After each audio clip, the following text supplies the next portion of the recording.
আসসালামু আলাইকুম সবাইকে। তোমরা সবাই যারা আমাদের ভার্সিটি ক কিউবি সলভ কোর্সে আসো, 30 জন মতো স্টুডেন্ট এনরোল করছো, কোনো মার্কেটিং ছাড়াই, কোনো পোস্ট ছাড়াই, তোমাদের কারো কাছে পৌঁছানো ছাড়াই, তোমাদের সবাইকে আমাদের কোর্সে স্বাগতম জানাচ্ছি। তোমরা জানো আমরা দুইজন, আমি এবং তোমাদের রিপন ভাইয়া মিলে তোমাদেরকে ফিজিক্স, কেমিস্ট্রি, ম্যাথ তিনটা সাবজেক্টের কিউবি সলভ করাচ্ছি। কেমিস্ট্রি পুরোটা আমি পড়াচ্ছি, ফিজিক্স পুরোটা ও পড়াবে এবং ম্যাথ আমরা দুজন কম্বাইন করে পড়াবো। এবং তোমরা অলরেডি আমাদের ওর 3টা ক্লাস, আমার 2টা ক্লাস আপলোড দেওয়া হয়ে গেছে, মানে 2টা চ্যাপ্টার ও 3টা চ্যাপ্টার আপলোড দেওয়া হয়ে গেছে। এই ক্লাসগুলা করছো, দেখছো আমরা বেসিক রিভিউ করি, তারপরে যে একদম A to Z প্রত্যেকটা কোশ্চেনের ব্যাখ্যা সহ, হ্যান্ড ক্যালকুলেশন সহ, টিপস অ্যান্ড ট্রিক্স সহ তোমাদেরকে সলভ করাই দিই। এই গাইডলাইন ভিডিওটা তোমাদের জন্য নিতেছি বিকজ আমরা কোনো অরিয়েন্টেশন ক্লাস করি নাই, আমরা কোনো লাইভ ক্লাস করতেছি না, বাট তোমাদেরকে পড়াশোনার ভিতরে রাখার জন্য আমরা নিয়মিত তোমাদেরকে গাইডলাইন ভিডিও দিতে থাকবো। এই ভিডিওতে আমরা স্পেসিফিকভাবে কথা বলবো যে কিভাবে তুমি এই টোটাল কোর্স জুড়ে কোশ্চেন ব্যাংক সলভ ক্লাসগুলা এবং তোমার নিজের পড়াশোনাটাকে মেইনটেইন করবা এবং এটার 100% এফিশিয়েন্ট ওয়েতে কাজে লাগাবা। এই টোটাল কোর্সটা তোমাকে 100% এফিশিয়েন্ট ওয়েতে কিভাবে কাজে লাগবে সেটা সম্পর্কে আমরা ডিটেল ব্যাখ্যা করার চেষ্টা করব। আমি প্রথমে একটু কেমিস্ট্রি পার্ট নিয়ে কথা বলবো, আমার ক্লাসের প্যাটার্ন নিয়ে কথা বলবো, তারপরে রিপন ভাইয়া ফিজিক্স পার্ট নিয়ে কথা বলবে। বুঝতে পারছো? সো আগে আসি আমরা ক্লাস কিভাবে করতেছি সেটা নিয়ে। তুমি এই সাইডে এসে দাঁড়াতে পারো, সমস্যা নেই। সো ক্লাস কিভাবে করতেছি সেটা নিয়ে দেখো, আমার এই প্রোফাইলে অনেকগুলা কোর্সে এনরোল করা আছে, মানে এনরোল মানে যে অ্যাক্সেস আছে। এর ভিতরে দেখো আমাদের এই যে ভার্সিটি ক কিউবি সলভ কোর্স, এটাতে যদি আমরা চাপি, কন্টিনিউ লার্নিং এ চাপলেই এখানে আমাদের ক্লাস ওপেন হয়ে যাচ্ছে। এই দেখো এখানে আমাদের ক্লাস ওপেন হয়ে যাচ্ছে। সো আমি ক্লাস ওপেন না করে এই জায়গাতে একটু আসি। দেখো এই ভার্সিটি ক কিউবি সলভ কোর্সের ভিতরে এর ভিতরে একটা ফোল্ডার আছে যেটা কেমিস্ট্রি কোশ্চেন ব্যাংক সলভ, আরেকটা ফোল্ডার আছে ফিজিক্স কোশ্চেন ব্যাংক সলভ। ম্যাথটা আমরা এখনো অ্যাড করি নাই, আমি সামনে ম্যাথ অ্যাড করে দিব। কেমিস্ট্রিতে দেখো 2টা চ্যাপ্টার অ্যাড করা আছে, ফিজিক্সে দেখো 3টা চ্যাপ্টার অ্যাড করা আছে। আজকে রিপন ভাই আসছিল, আরেকটা চ্যাপ্টার অলরেডিও শুট করে ফেলছে। তো এই যে 2টা চ্যাপ্টার আছে, এভাবে এর ভিতরে খেয়াল করো প্রত্যেকটা চ্যাপ্টারের ভিতরে আবার ক্লাসগুলো আলাদা করা আছে। যেমন দেখো গুণগত রসায়ন এবং পরিমাণগত রসায়ন আমি যখন পড়াইছি, গুণগত রসায়নের ভিতরে আবার 2টা পর্ব আছে, পরিমাণগত রসায়নের ভিতরে টোটাল 5টা পর্বে আমি তোমার টোটাল পরিমাণগত তো অনেক কোশ্চেন, সব কোশ্চেন সলভ করাই দিছি। টোটাল 5টা পর্বে, কোনোটা 1 ঘন্টা, কোনোটা 1 ঘন্টা 10 মিনিট, কোনোটা 1 ঘন্টা 20 মিনিট, কোনোটা 45 মিনিট, এভাবে 1 ঘন্টা মানে 5টা পর্বে করা আছে। তো এই যে ক্লাসগুলো আমি দিছি, আমার কেমিস্ট্রির ক্ষেত্রে তুমি তোমার হাইয়েস্ট এফিশিয়েন্ট ওয়েতে কিভাবে এই জায়গাতে প্র্যাকটিস করবা, ওয়ে খুব সিম্পল। ফার্স্ট অফ অল তুমি যেটা করবা যে এই কোশ্চেন ব্যাংক সলিউশন ক্লাসটা ওপেন করবা। ধরো আমি এই ক্লাসটা ওপেন করলাম, করার পরে এই ক্লাসটা তুমি A to Z দেখবা। যখন এই ক্লাসটা দেখতেছো, তোমার কাছে যদি কোশ্চেন ব্যাংক থাকে, সেই কোশ্চেন ব্যাংকটা ওপেন করে কোশ্চেন ব্যাংকের প্রত্যেকটা কোশ্চেন আমি এখানে কিভাবে সলভ করাছি, ওখানে কিভাবে সলভ করা আছে, দুইটার সাথে মিলায় আগাও। ঠিক আছে? যাদের বেসিক ক্লাস আগে থেকে করা আছে, যারা বেসিক স্ট্রং, মানে এসএসসি তে যাদের বেসিক স্ট্রং, তাদের শুধুমাত্র এই কোশ্চেন ব্যাংক সলিউশন ক্লাস, এই বেসিক রিভিউতেই তোমার preparation A to Z complete হয়ে যাবে। তোমার আলাদা করে আবার অনেক বেসিক ক্লাস করা লাগবে না। মানে শুধুমাত্র 2500 টাকার এই একটা কোর্স দিয়ে তুমি যে কোনো ইউনিভার্সিটিতে চান্স পেতে পারো। এটাতে আমি তোমাকে গ্যারান্টি দিয়ে বলতে পারি এটা চান্স পাওয়া সম্ভব। ক্লাসগুলোর কোয়ালিটি ওই লেভেলের হাই, তুমি নিজে একটু ক্লাস করলে বুঝতে পারবা। যারা অলরেডি ক্লাস করতেছে, অনেকে আমাকে ইনবক্সে বলছে ভাই কোর্সে এনরোলমেন্ট কম, কিন্তু এটা একটা খুব আন্ডাররেটেড কোর্স, কারণ যেই পরিমাণ ইফোর্ট দিয়ে আপনারা পুরো জিনিসটা গোছায় দেন, এটা আরো মার্কেটে পপুলার হওয়া উচিত। বাট আমরা পপুলারিটির দিকে যাচ্ছি না, আমাদের কথা যে আমরা ভ্যালু তৈরি করব। এই কোর্সগুলো ইন ফিউচার আমাদের মেইন স্ট্রিম কোর্সের সাথে আর্কাইভ হিসেবে আমরা দিব, এই জন্য আমরা এইগুলাতে ইফোর্ট দিয়ে রাখি। আর এই টাইপের কোর্সে ইফোর্ট দিলে যেটা হয় সেটা টিচারের ক্লাস কন্টেন্ট গুছাই। যেমন ধরো আমি ক্লাস নিতেছি, আমার গতবারের যেই এই সেম কোর্স, এই ক্লাস নেওয়ার কারণে কিন্তু আমার কেমিস্ট্রি কন্টেন্ট গুছাই গেছে। আমি এখন অনেক ইমপ্রুভ কেমিস্ট্রি কন্টেন্ট নিয়ে মার্কেটে সবার ভিতরে ভালো একটা ইম্প্যাক্ট রাখতে পারছি। ধরো রিপন ভাই এবার ফার্স্ট, রিপন ভিতরে আসো। রিপন ভাই এবার ফার্স্ট, ও এই যে সলভ ক্লাস নিতে যেই পরিমাণ শিখতেছে, তোমাদের পড়াইতে যেই পরিমাণ শিখতেছে, ওর কিন্তু ফিজিক্স কোর্সের কন্টেন্ট অনেক ইনরিচ হয়ে যাচ্ছে। পরের ব্যাচে ও যখন ফিজিক্স পড়াবে, তখন ও কনফিডেন্টলি তোমাকে একদম ডেডিকেটেডলি ওইটাই দিতে পারবে যেটা তোমার দরকার। কি তোমার কি মনে হয়, তুমি পারবা কিনা এটা? অবশ্যই ভাই, মানে এটাতে তোমার অবজারভেশন কি, তুমি যখন এই কোশ্চেন ব্যাংকগুলো সলভ করাও তখন তুমি পিক করতে পারো যে আচ্ছা এই কোশ্চেনগুলো সবচেয়ে বেশি ইম্পর্টেন্ট, এগুলো ওদের জানতেই হবে, এগুলো ওদের প্রয়োজনীয়? জি ভাই, এগুলো হচ্ছে মানে সরাসরি যখন আমি হচ্ছে এমসিকিউ তোমাদের জন্য মানে খুঁজি বাছাই করি বা তোমাদের জন্য অনেক কাজ করতেছিলাম, যেমন ঢাবি ফিজিক্স নিয়ে কাজ করছি, প্রশ্ন ব্যাংক সলভ করছি। তো ঢাবি ফিজিক্স যখন আমি তোমাদের জন্য প্রেপার করছিলাম ওখান থেকে পুরো কনসেপ্ট, ইঞ্জিনিয়ারিং থেকে কিছু কনসেপ্ট নিয়ে আসা, ভার্সিটি ক থেকে কিছু কনসেপ্ট নিয়ে আসা, নিয়ে এসে ওখানে কনসেপ্টগুলো ডেভেলপ করছি। পরবর্তীতে তোমাদের কি পরিমাণ প্র্যাকটিস এবং কোনগুলো বেশি প্র্যাকটিস করলে জানো হুবহু কমন আসে, মানে নিউমেরিক্যাল ভ্যালু সরাসরি কমন আসবে না কিন্তু টাইপ যেন সেম থাকে, এটা করার জন্য যে পরিমাণ প্র্যাকটিস এখানে আমাদের ভার্সিটি ক প্রশ্ন ব্যাংকে সলভ আছে হাতে ক্যালকুলেশন সহ। সরাসরি আমি যখন বলি যে আমি যখন ক্যালকুলেশন করব তোমরা সরাসরি ওখানে ক্যালকুলেশন করবা। আবার যদি মনে হয় যে তোমার কিছুই ভালো লাগছে না, তারপরে তুমি ওই যে কোশ্চেন ব্যাংকটা, ভাই বললো কোশ্চেন ব্যাংকটা খুলে নিয়ে যেই টপিকস থেকে তোমাকে পড়ানো হচ্ছে ওই টপিকসের প্রশ্ন দেখবা হুবহু তোমার সামনে আছে, ওখানে তুমি নিজে লিখতে পারো যে এই ক্যালকুলেশনটা এইভাবে শর্টকাটে করা আছে। তো যে পরিমাণ প্র্যাকটিস এখানে করানো হচ্ছে, আমরা আবার কনসেপ্ট ডেভেলপ করার জন্য যা যা শিখছি সব থেকে গুরুত্বপূর্ণ বিষয় হচ্ছে এখানে কিছু স্পেসিফিক জিনিস বের হয়ে আসে যেগুলো মনে হয় যে সবথেকে গুরুত্বপূর্ণ।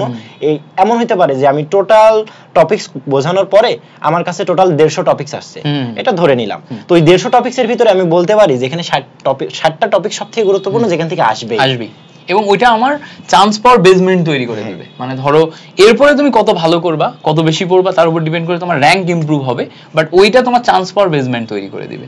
আর কোশ্চেন ব্যাংক সলভ কোর্সটা তোমরা যারা এনরোল করছো তোমরা ফিল করবা কেন গুরুত্বপূর্ণ। তুমি একা একা সলভ করতে গেলে কখনোই কম সময়ে অনেক জিনিসপত্র বুঝে বুঝে তার ট্রিক্স শিখে শিখে করতে পারবা না। আমি 5-6 বছর যাবত পড়াচ্ছি, রিপন 2 বছর হলো পড়ানোর ভিতরে ঢুকছে।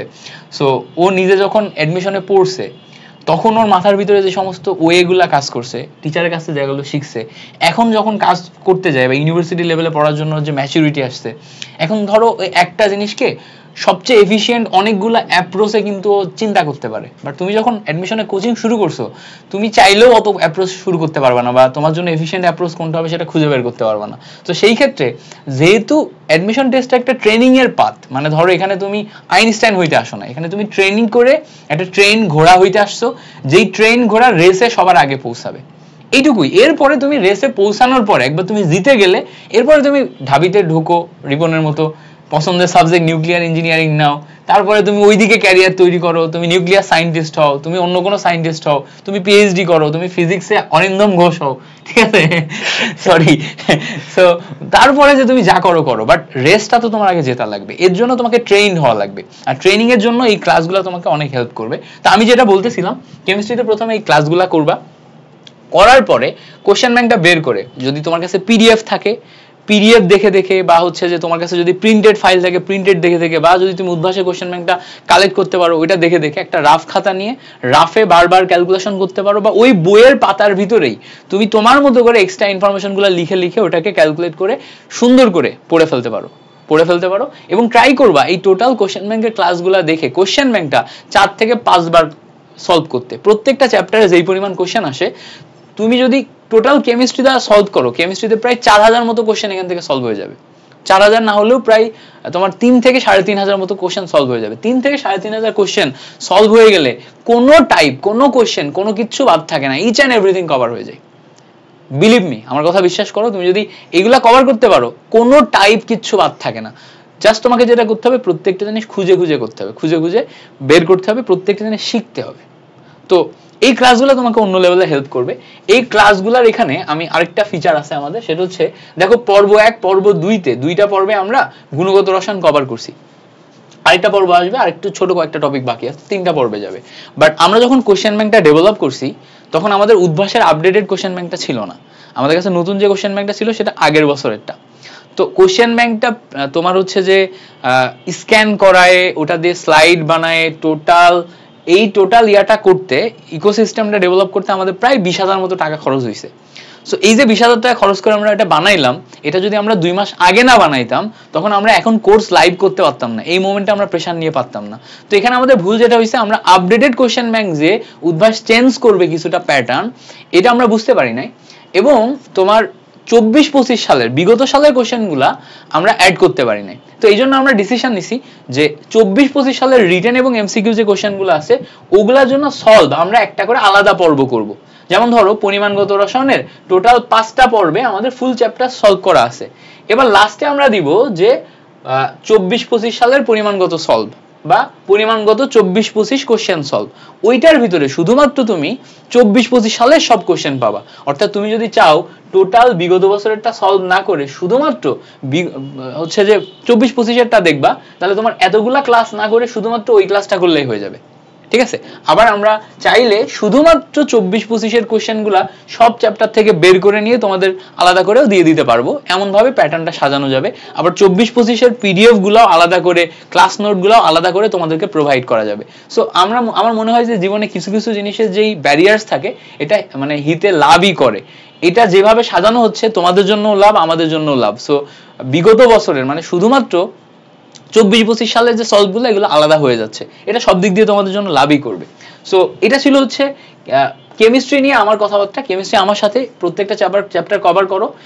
এই আমার সাথে যে সলভ ক্লাসগুলো করবে এটা কভার করতে পারলে এর বাইরে তোমার আর কিচ্ছু লাগবে না, কিচ্ছু লাগবে না, এটা আমি তোমাকে গ্যারান্টি দিয়ে বলছি, এর বাইরে কিচ্ছু লাগবে না। তবে ম্যাথের ক্ষেত্রে আমরা দুজন মিলে ক্লাস নিব, আমি সরলরেখা দিয়ে শুরু করব, এই আজকালের ভিতর দিয়ে শুরু করব। ম্যাথের ক্ষেত্রে তুমি আমাদের সাথে সাথে হিউজ পরিমাণ তোমার প্র্যাকটিস করতে হবে, বিকজ প্র্যাকটিসের কোনো বিকল্প নাই। ফিজিক্স কিভাবে পড়তে হবে, কিভাবে পড়বা, ইচ অ্যান্ড এভরিথিং রিপন ব্যাখ্যা করবে।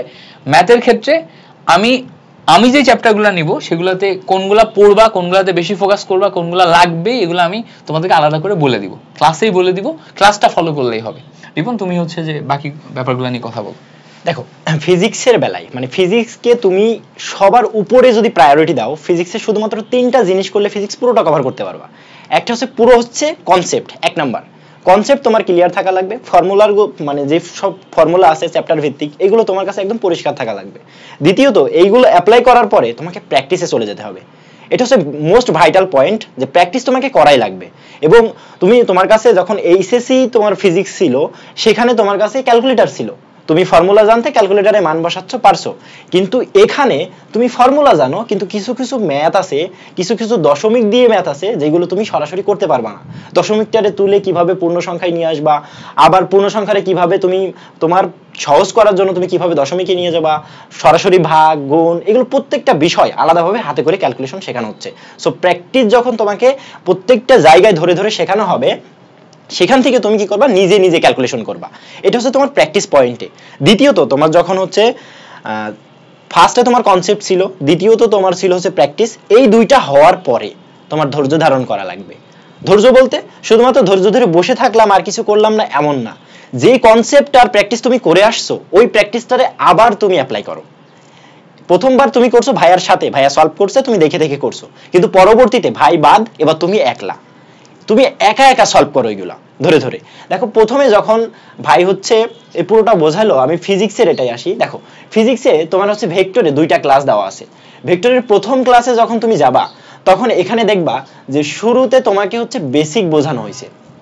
পুরোটা ক্লাস করলে দেখবা যে প্রথমে বেসিক, কিন্তু এখানে যে বেসিকগুলো শুধুমাত্র এখানে যতটুকু দেওয়া আছে এই পর্যন্ত আলোচনা করা হয়েছে। আর তুমি যেন ফিজিক্সকে ভালোভাবে বুঝতে পারো এই জন্য আমরা একটা সাইড কোর্স লঞ্চ করছিলাম, সেটা পুরোপুরি ফ্রি, সেটা হচ্ছে ঢাবি ফিজিক্স। ওখানে কনসেপ্ট সহ অনেক ম্যাথ করা আছে, সেই ম্যাথের অতিরিক্ত প্র্যাকটিস তুমি ঢাবি এই যে ভার্সিটি ক প্রশ্ন ব্যাংক সলভের ভিতরে পাবা। সো এখান থেকে যে প্র্যাকটিসগুলো করবা তোমার ভার্সিটি ক এমনিতেই কভার হবে। আর একটা জিনিস কি জানো, ভার্সিটি বলে না যে ভাই ওই সিরিজের বই পড়ো, এই সিরিজের বই পড়ো, ওখান থেকে না পড়লে তুমি চান্স পাবা না, এগুলো সমস্ত ভুয়া কথা। তুমি এইচএসসি তে যে পরিমাণ কনসেপ্ট নিয়ে আসছো ওইটাই তুমি আর একবার রিভিশন দাও। আর এখন তোমাকে অ্যাডমিশনে প্রত্যেকে তো প্রত্যেক জায়গায় ভর্তি আসো, কোথাও কেউ অনলাইনে করতেছো, কোথাও কেউ মনে করো অফলাইন কোচিং এ আসো, কিছু না কিছু কনসেপ্ট তুমি ওখান থেকে শিখবা, কিছু শর্টকাট ফর্মুলা শিখবা, ওই নিয়ে তোমার কনসেপ্ট কভার হয়ে যাবে। কিন্তু প্র্যাকটিস না করার কারণে তুমি সব থেকে বড় ধরা খাবা। তুমি পরীক্ষার হলে যে মনে হবে আরে এটা তো আমি পারতাম, এটা আমি করতে মানে এটা করে আসলাম কিন্তু আমি পারছি না, হয় তুমি সূত্র ভুলে গেছো না ক্যালকুলেশন ভুলে গেছো, অ্যানসার পর্যন্ত তুমি পৌঁছাইতে পারছো না। এর থেকে বড় আফসোস আর কিচ্ছু পাওয়া না। বিশেষ করো এই যে তোমার হচ্ছে কেউ যদি উদ্ভাসে ভর্তি থাকো, এর উইকলি পরীক্ষা দিলেই তুমি বুঝতে পারবে 3টা চ্যাপ্টার যখন সপ্তাহে এক জায়গায় নিয়ে আসবে তুমি সব ভুলে যাচ্ছ। তুমি অথচ পড়েছো, তুমিই জানো যে সেগুলো সব ভার্সিটি ক থেকে দিছে, বাট তুমি নিজে পারছো না, কারণ তোমার লেক অফ প্র্যাকটিস। বোঝা গেল? তাহলে এখানে যেই প্র্যাকটিস সলভ করার আগে যেই বেসিক গুলো দেওয়া আছে এইগুলো দিয়ে তুমি এখানে সলভ করতে পারবা।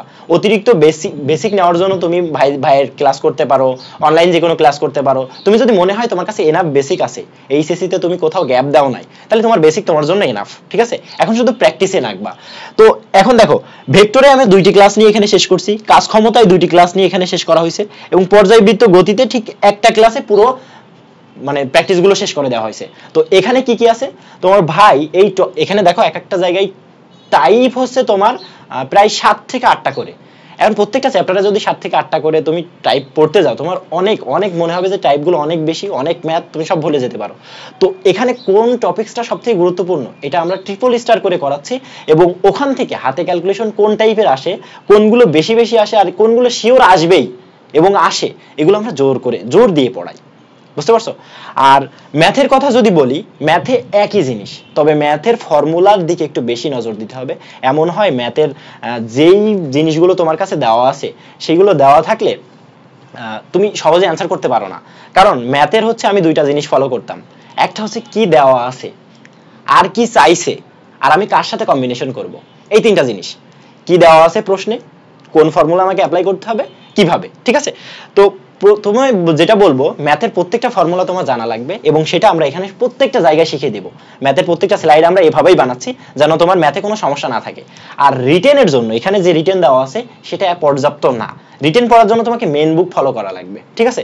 তো মেন বুকটা কি, তুমি অনেকের ভিতরে একটা ভুল ধারণা থাকে যে ইঞ্জিনিয়ারিং প্রশ্ন সলভ করতে গেলে আমার কেতাব সার করা লাগবে, এটা একদম ভুল ধারণা। আমি বলবো নতুন কোনো বই পড়বা না, এইচএসসি তে তুমি যেই মেন বুক সলভ করছো এর বাইরে যাও না। বাইরে গেলেই মনে হবে তোমার সব বেঁধে যাচ্ছে, আমি পারছি না, তখন তুমি হতাশ হয়ে যাবা। তোমার এইচএসসি তে যেই মেন বুকটা ম্যাথের জন্য শুধুমাত্র করা আছে, ওইটার প্রত্যেকটা দেখবা টাইপ ভিত্তিক থাকে, ওই প্রত্যেকটা টাইপের মিনিমাম 2 থেকে 3টা করে তুমি করে আসবা, তাহলে দেখবা ম্যাথের রিটেনও বাদছে না। আর এখানে তোমার প্র্যাকটিস সহ বেসিক ম্যাথ আমরা এখানে বোঝাই দেব, ম্যাথের আলাদা কোনো কনসেপ্ট থাকে না, ফর্মুলা দিয়ে আমরা সরাসরি প্র্যাকটিসে চলে যাচ্ছি। সো ম্যাথ তুমি এখানে পুরোপুরি কভার করতে পারছো। ফিজিক্সে তোমাদের সাইড কোর্সের জন্য আমরা ঢাবি ক ফিজিক্স চালু করছি। আর ভাইয়ের তুমি হচ্ছে যদি মনে করো যে কেমিস্ট্রির কনসেপ্টটা এখানে মানে যথেষ্ট না, তাহলে ভাইয়ের হচ্ছে দেখবা যে ভার্সিটি ক কেমিস্ট্রি কোশ্চেন ব্যাংক সলভ করছে, ওখানে ভাই যথেষ্ট এবং যথেষ্ট পরিমাণ খুব সুন্দরভাবে বোঝাইছে, ওইটা নিতে পারো, তাহলে দেখবা তোমার পূর্ণাঙ্গ একটা ভার্সিটির জন্য প্রস্তুতি সলভ হয়ে যাবে, ঠিক আছে? আর প্র্যাকটিস করার সময় কখনো গোজামিলের আশ্রয় নিবা না যে আরে এটা পারবো, এটা থাক, এটা করবো না, তাহলে কিন্তু চরম লেভেলে ধরা খাবা। এখানে হচ্ছে ওই যে লাগবে না, পেন লাগবে না, যাদের বেসিকে প্রবলেম নাই তাদেরকে আমি বলবো না, আবার রেকমেন্ড করবো না যে এই কোর্সের পাশাপাশি তুমি আবার কেমিস্ট্রি কোর্সে আসো, এটাতে করো। তোমার যাদের বেসিকে একদমই দুর্বলতা নাই, তোমাদের জন্য এই একটা কোর্সই এনাফ। আমি এটা পার্সোনালি মনে প্রাণে ফিল করি, কারণ প্রত্যেকটা বেসিক তো রিভিউ করা হচ্ছে, তারপরে সলভ করায় দেওয়া হচ্ছে। হ্যাঁ, বেসিক নিয়ে অনেক কথাবার্তা বলা হচ্ছে না, বাট জিনিসটা তো রিভিউ করা হচ্ছে, তাই না?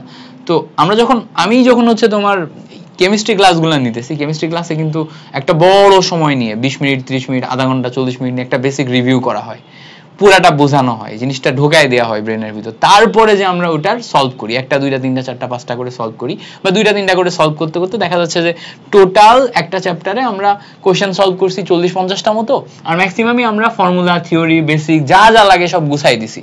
তো ওই বেসিকটা যদি তোমার থাকে তাহলে আর দরকার নেই। আর যদি ওই বেসিকটা না থাকে, তুমি ধরো বেসিক টাইট্রেশনই বুঝো না, টাইট্রেশনের ফর্মুলা বুঝো না, তুমি বেসিক হচ্ছে যে প্রাইমারি সেকেন্ডারি স্ট্যান্ডার্ড পদার্থ কি জানো না, তখন তো তোমার ওই বেসিক ক্লাস করে নোটটা গুছানো লাগবে। তখন আবার শুধু তুমি এই সলভের উপর ডিপেন্ড করে A to Z সবকিছু পারবা না, অনেক কিছু তোমার বাদ পড়ে যেতে পারে, মানে অনেক কিছু তুমি হয়তো এই ক্লাসে ধরতেও পারবা না, কারণ কি তুমি জানোই না, তাই না? সাপোজ ধরো তুমি মোলের হিসাবটাই বুঝো না, যে মোল দিয়ে কিভাবে ক্যালকুলেট করতে হয়, তো মোলের হিসাব না বুঝলে মোলের তো বেসিকটা আগে শেখানো লাগবে। যেমন ধরো এখানে কিন্তু আমরা মোলের বেসিক শেখাইনি, আমরা এখানে মোলের সাথে ইন্ট্রোডিউস করছি, রিভিউ করছি, যেগুলো মুখস্থ করো, এরপরে ওটা দিয়ে ডিরেক্ট ম্যাথ অ্যাপ্লিকেশনে চলে গেছি। সো দুইটার ভিতরে পার্থক্যটা বুঝতে হবে। তো তুমি কোন স্টেজে আছো তার উপর ডিপেন্ড করে তুমি হচ্ছে যে এই সলভ কোর্সে হেল্প নিবা। আমাদের সলভ কোর্সের যে টার্গেট অডিয়েন্স কারা, কাদের উপর ডিপেন্ড, মানে কাদের জন্য আমি এই কোর্সটা নামাইছি, এই কোর্সটা নামানো তাদের জন্যই যারা একটু দুর্বল, একা একা কোশ্চেন ব্যাংক সলভ করতে যে আটকে যায়, এরপরে ভয় পেয়ে আর কোশ্চেন ব্যাংক সলভই করে না, এরপরে ওই সলভ না করার কারণে কোথাও চান্স পায় না, তাদের জন্য। যে যারা একা একা কোশ্চেন ব্যাংক সলভ করতে যে 10 মিনিটেই মাথা গরম হয়ে যায়, এরপরে আর পারে না, এরপরে তারা ছেড়ে দেয়, তাদের জন্য এটা। তারা টোটালটা এখান থেকে হেল্প নিতে পারবে, তাদের কাছে কোশ্চেন ব্যাংকটা ইজি হয়ে যাবে, তারা টোটালটা সলভ করে চান্স পাওয়ার উপযোগী হবে বা কখনো কখনো টপ করে ফেলতে পারবে। আর যারা একা একা পারে এমনিই বুঝে, যাদের করতে কোনো সমস্যা নেই, তারা সর্বোচ্চ যে এখানে যেই কঠিন কঠিন কোয়েশ্চেন গুলো আছে যেগুলো তার মাথায় কাজ করতেছে না সেটা হেল্প নিতে পারে। আর যদি কেউ ওটাও পারে তাহলে তার জন্য এটা দরকার নেই, তো তাই না? 2500 টাকা খরচ করে তোমার এক্সট্রা কোর্স, এটা দরকার নাই কখন? যখন তুমি একা একাই সব পারো, তুমি এমনিতে ব্রিলিয়ান্ট লেভেলে, তোমার সলভ কোর্সে কি দরকার? তুমি বেসিক ক্লাস করবা, তারপরে বাকি তুমি হচ্ছে একা একা সলভ করবা। বাট এটা তাদের জন্য যারা দুর্বল, যাদের চান্স পাওয়া কষ্টসাধ্য হয়ে যাবে একা একা সলভ না করার জন্য। তো আশা করি বুঝতে পারছো তোমরা যারা যারা এই ক্লাসগুলা করবা। যে কোনো টাইপের প্রশ্ন থাকলে গ্রুপের সাথে সাথে জিজ্ঞেস করবা, আমরা সবসময় আছি, রিপন আছে, আমি আছি, আমাদের আরো দুজন মেন্টর আছে, আমরা সবসময় চেষ্টা করবো তোমাদেরকে A to Z গাইড করার। ঠিক আছে, প্র্যাকটিস যত বেশি পারো করো, নিজের হাইস্টটা দিয়ে প্র্যাকটিস করো, বাকি আল্লাহ ভরসা। রিপন আর কিছু বলবা না? মোটামুটি শেষ শেষ। ঠিক আছে, তাহলে আমরা এই পর্যন্তই আজকে গাইডলাইনটা রাখি। আশা করছি টোটাল জিনিসটা তোমরা বুঝতে পারছো। পরের কোন একটা ভিডিওতে আবার নতুন কোনো বিষয় নিয়ে কথা হবে। আল্লাহ হাফেজ, ভালো থেকো সবাই।